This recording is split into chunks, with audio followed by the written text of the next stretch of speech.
o'quvchilar bilan bayramona tus oldi, deyiladi shahar hokimligi xabarida. Bir qarashda hammasi yaxshidek edi, ammo fojiaviy xabar bayramona kayfiyatni yo'qqa chiqardi. Andijon polkasi tadbiriga ketayotgan bir guruh o'quvchilar yo'l transport hodisasiga uchragani, buning oqibatida bir nafar o'quvchi vafot etgani ma'lum qilindi. Rasmiy xabarda aytilishicha, falokat 23-iyun kuni soat 12:30 larda Asaka tumani Dasturxonchi mahalla fuqarolar yig'ini hududida sodir bo'lgan. O'quvchilarni olib ketayotgan Damas ZIL rusumli yuk mashinasi bilan to'qnashish oqibatida 2011-yilda tug'ilgan o'quvchi vafot etgan.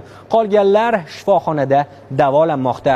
Butun boshli bitta bola shu hokimlikni madaniyat vazirligini rekordini deb o'lib ketaveradimi? 45 gradus issiqda bola bechoralarni tikka qilib rekordga kirdim deb kayf qilganlar javob beradimi, yo'qmi deya savol qo'ygan pedagog va jamoatchilik faoli Isroil Tillaboyev.